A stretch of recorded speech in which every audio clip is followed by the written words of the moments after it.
Well, of course I know him. He's me. Or, he thinks he is. He's actually insane.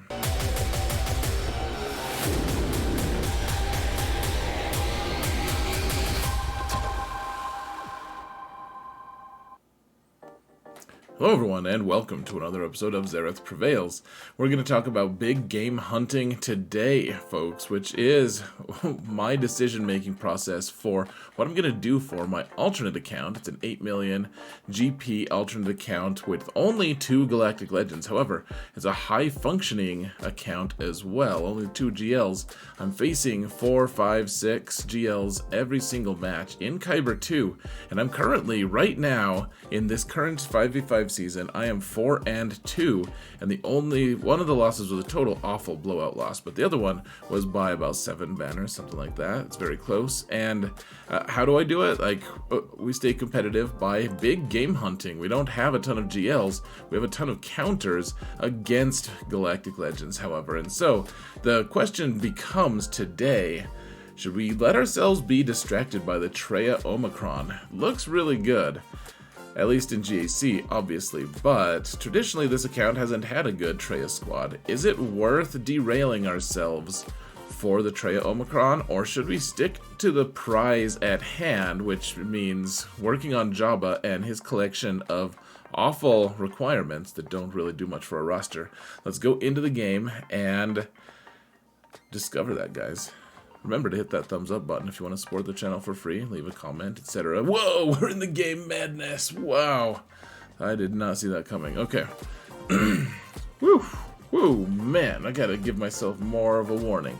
You can see we passed the 8 million threshold, folks. This account is a pretty strange account. I'm gonna tell you that right now. For those of you who don't know what this account is doing, what we're trying to do, like I said, we're trying to do big game hunting.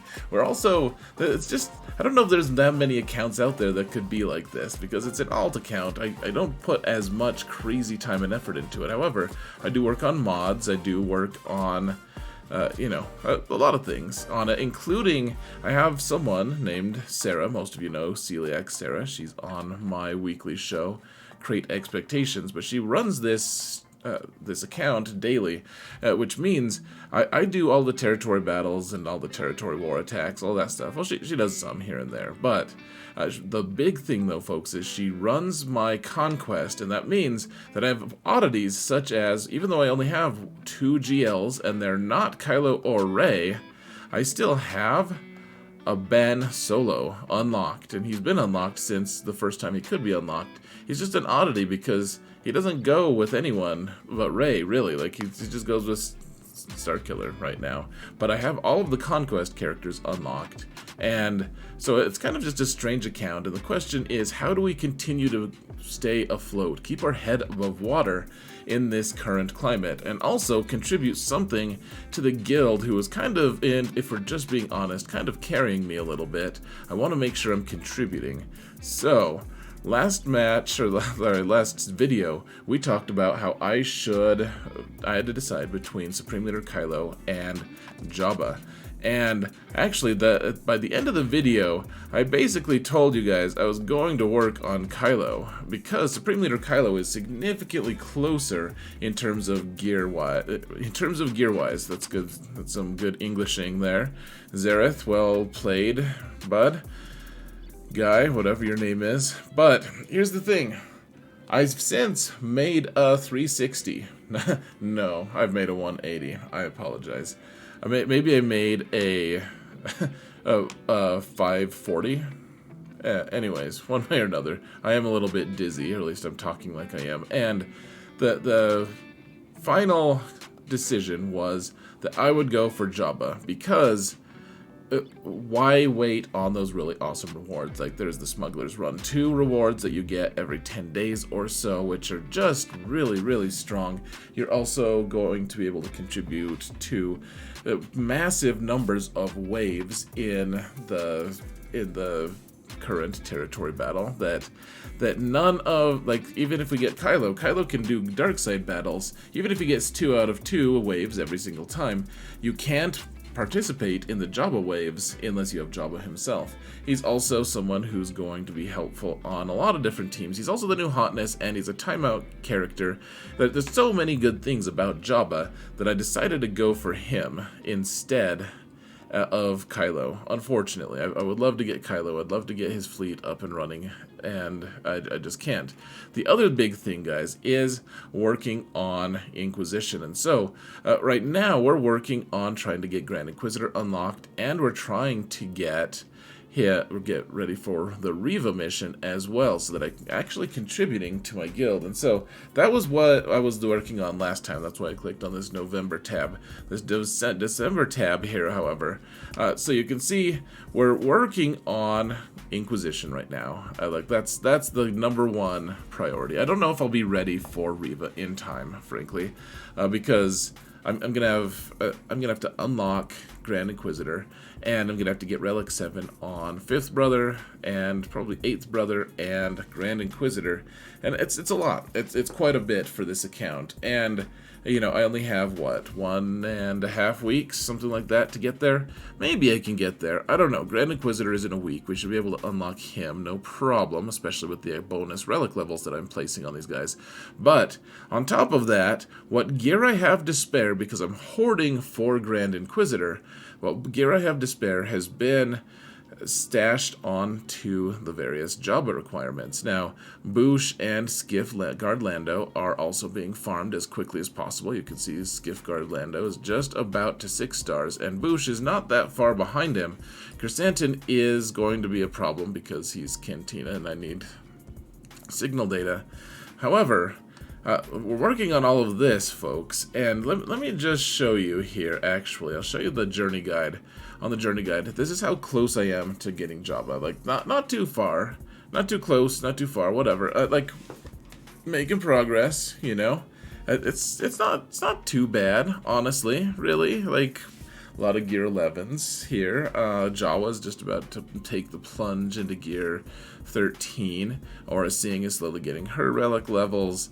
You know, we're making progress here, folks. We really are, and we're making progress on the Riva mission. So, I mean, those are the 2 priorities right now, or at least that's the kind of the scheduled priorities. The problem being is that Traya has an incredibly enticing Omicron. Let me actually just let's go look at Traya's Omicron real quick, and I'll show you guys why I think it looks so dang good. The Omicron has, I mean, gosh, there's so much going on, and you can see I've already applied the Omicron, so it's not a question of if I should apply it, because that was probably going to happen regardless. It's just too tempting, guys. It's just too good. The problem is, guys. Let's see, is this, I think this is it, yeah, that's the only one with level 9, so, yeah, so while she does all this cool stuff, anyways, her unique, and then while in Grand Arena, so Sith allies, so this means that, because it's a unique, that means she doesn't even have to go with the squad in question. Sorry, she doesn't have to lead the squad in question. She's just like giving all these cool bonuses. So it's like a leadership on its own. Sith allies gain 40% crit damage, max health, and offense. So like this, you know, that's pretty cool. When a Sith ally suffers a debuff, they gain 10% bonus protection, stacking until the end of their turn. At the start of each Sith ally's turn, Traya dispels all debuffs on them, blah, blah, blah. Like, there's all this cool stuff, guys, and you'll have to read it at some point. You get a really fast Annihilate from Darth Nihilus. You get all sorts of really cool stuff, guys. And the problem here, of course, is it's really appealing because she fits on a lot of different Sith teams, and she also is able to, you know, she gets a lot of offense, she gives them a lot of offense, she also gives them survivability. You could actually put her with a Darth Revan lead, and because he's handing out all those stacks of ferocity, yes, all of his defense is being negated, but you get 10% bonus protection stacking until the end of the turn. You just get bonus protection on top of that, 10% for each stack, for each debuff. Seems pretty solid, honestly. You know, 50% bonus protection every time you gain those is really nice. It's really good.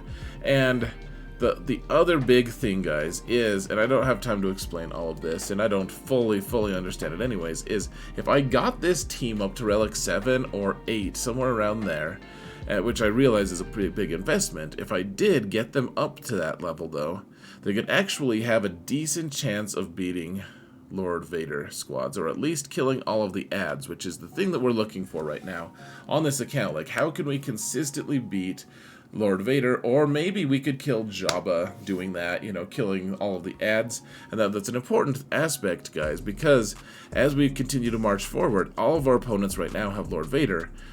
A lot of our opponents are going to start having Jabba, and we need to have some kind of answer for them. And Traya could maybe provide at least a small solution to that. I don't know if she's going to go with Darth Revan. I don't have Sith Eternal to have her buff him. I don't know if she's going to be great as a lead, and I don't know if she's like, there's a lot of question marks right now. Like this, I've seen like Fatal, for instance, you know, really good player. He knows, like, he's used a Traya squad, and they're all, you know, like Relic 8, I think his Scion is Relic 9. He uses this team to be able to, sometimes he just one-shots Lord Vader teams. That doesn't happen often, but he's done it before, and that's before this really amazing Omicron. I'm pretty sure he's going to start doing it again once he has this Omicron. A lot of people have applied it, and it's a really good one. The question is it worth derailing my Jabba stuff in order, and Inquisition for that matter? Is it worth derailing myself to get Traya and some kind of off-meta? You know, like, it's not even a full off-meta counter, but it would be you know, a half step. I'd also probably want to do something with Darth Talon on that team. You know, the Omicron is actually designed to go with Traya, and so, I mean, this isn't like the very best Omicron, but it has added value with the Traya Omicron on top of it, and they're kind of compounding each other. Darth Talon right now is just hanging out with Darth Malgus team. So on this account, probably we could spare Talon, maybe. There's no Talon exactly what we could do, but one way or another, it seems like the Sith Trio's stock has increased by quite a bit. The question is, should we do it? The other problem would be, I would love to get Savage onto the squad as well, just to make it a really annoying, obnoxious team to be able to beat in the mirror match, or not the mirror match, but just on defense, because you get the Omicron, then you have two really good taunting tanks, and I don't know, I threw Dooku on there, like, he's a requirement character anyways. It'd be nice to be working on him, like, kind of passively anyways, so I don't really know, but the main thing would be getting Traya up, and you can see the surprise here, because since last time, so last time I had Traya at Relic 1, Darth Nihilus was at gear 12, and Darth Scion was gear 10. And since then, I have put more relics on them. The question is, you know, and gear. The question is, should I derail myself more? My alt, I do end up being a little bit sloppy on this account. Like,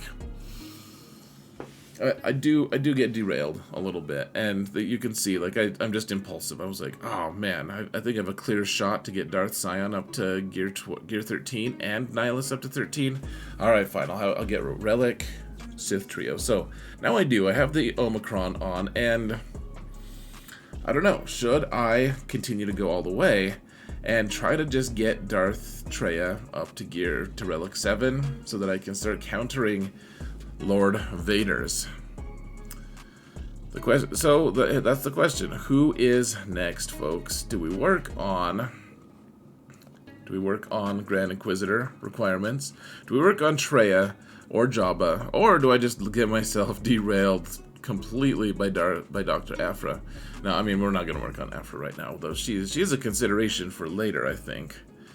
The other thing is, so the worthy distractions, like there's always things that I want to get distracted by. You can see we're gonna have to remove Darth Nihilus here now, because I mean, we got distracted by him. He was worthy. You know, we want to work on all this other stuff. Should we work on the Darth Traya squad right now? Should I just drop the Inquisition, not have to worry about Reva for a while? Should I just work on Inquisition and then Traya and then Jabba? Or do I just let Traya sit there at Relic 3 and just kind of, I don't know, rot? Maybe we could get him like a half step up to like Relic 5 or something and just wait, because we need to see what comp is going to be able to take down that Lord Vader anyways. So I think what the answer is, folks, is yes, Traya is worth putting the Omicron on. I think at Relic 3, she's still worth it. I think that if I can, I want to get them to Relic 5 so that I can put the good Datacrons on them. And then, once I do that, once I get the 3 of them to Relic 5, then maybe we throw Talon with them, maybe we don't. I'm not really sure who goes with them, frankly. Like, we need Relic 5s to go with them at that point. But I think we could get them to Relic 5, because that's not too huge of an expenditure. And then we gently place them off to the side for a little bit until we get Jabba done. We need to get Inquisition done for Reva. I don't think that's really debatable. I need to get Relic 7. I'm so close to Relic 7 on all my Inquisition. Grand Inquisitor is very close to having full gear ready for him when he's unlocked, so I can snap Relic him.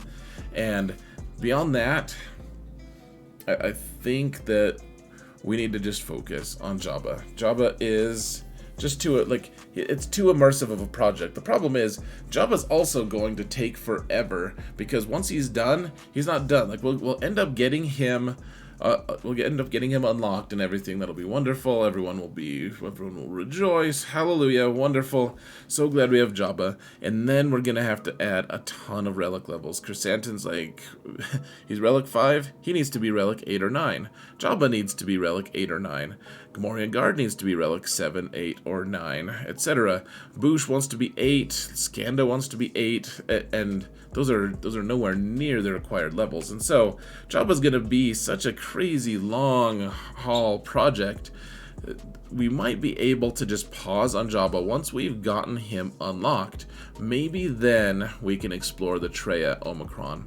I think that's good. I do think that going too crazy and going Relic 7, what if that doesn't work? If Relic 7 doesn't work to counter Lord Vader the way I want him to, then it's kind of a waste. I don't know if I'm willing to go Relic 8 on this squad. If Relic 7 doesn't work and it's not close, should I just take the leap of faith that 8 works? Because we don't really have substantial evidence other than Fatal being crazy and doing weird stuff with his account and mods that no one else does.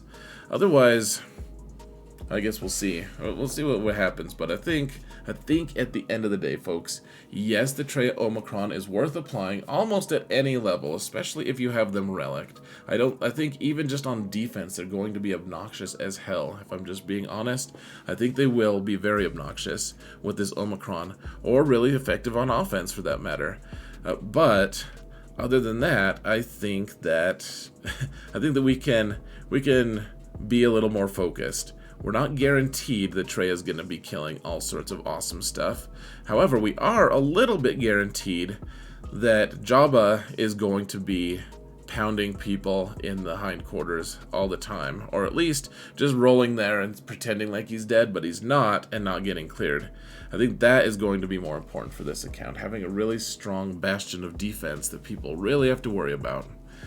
That being said, folks, let me know what your thoughts are. I'm not the sole arbiter of truth. I would love to get Traya and her friends all the way up. That squad is going to be mean. It's going to be nasty. But I don't know if it's worth derailing ourselves. What do you guys think? I want to know. I might shift my stance on things. I think it was you guys who really shifted what my perspective was and if I should work on Jabba instead of Supreme Leader Kylo. So, want to hear what you guys' thoughts are. We are getting Grand Inquisitor in a week, and then hopefully we'll be ready for the Reva mission next week, or if we're not ready quite then the next week for sure. Relic 7 on all of them. Then we need to make a decision.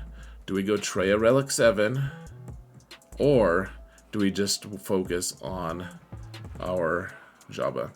Thank you all so much for watching, and remember that in all things, Zareth and his alt prevail.